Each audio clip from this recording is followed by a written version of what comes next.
YSR Congress party Kadapa జిల్లా Pulivendula ఒంటిమిట్లో ZPTC ఉప ఎన్నికలు జరుగుతున్నటువంటి నేపథ్యంలో చంద్రబాబు నాయుడు గారు పూర్తి స్థాయిలో రెడ్ బుక్ రాజ్యాంగాన్ని అమలు చేస్తూ ఉన్నారు.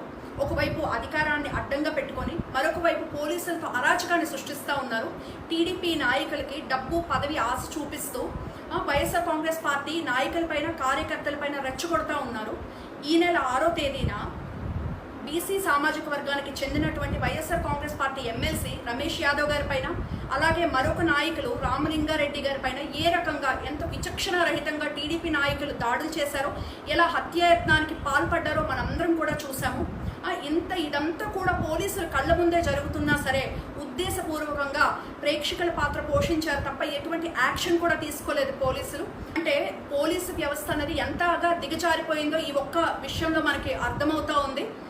ఒకవైపు పోలీసులు అక్రమ కేసులు పెడుతూ అక్రమ అరెస్టులు చేస్తూ వందల మంది వైఎస్ఆర్ కాంగ్రెస్ పార్టీ కార్యకర్తల్ని నాయకుల్ని బైండ్ ఓవర్ చేస్తూ ఉన్నారు. మరొక వైపు టీడీపీ నాయకులు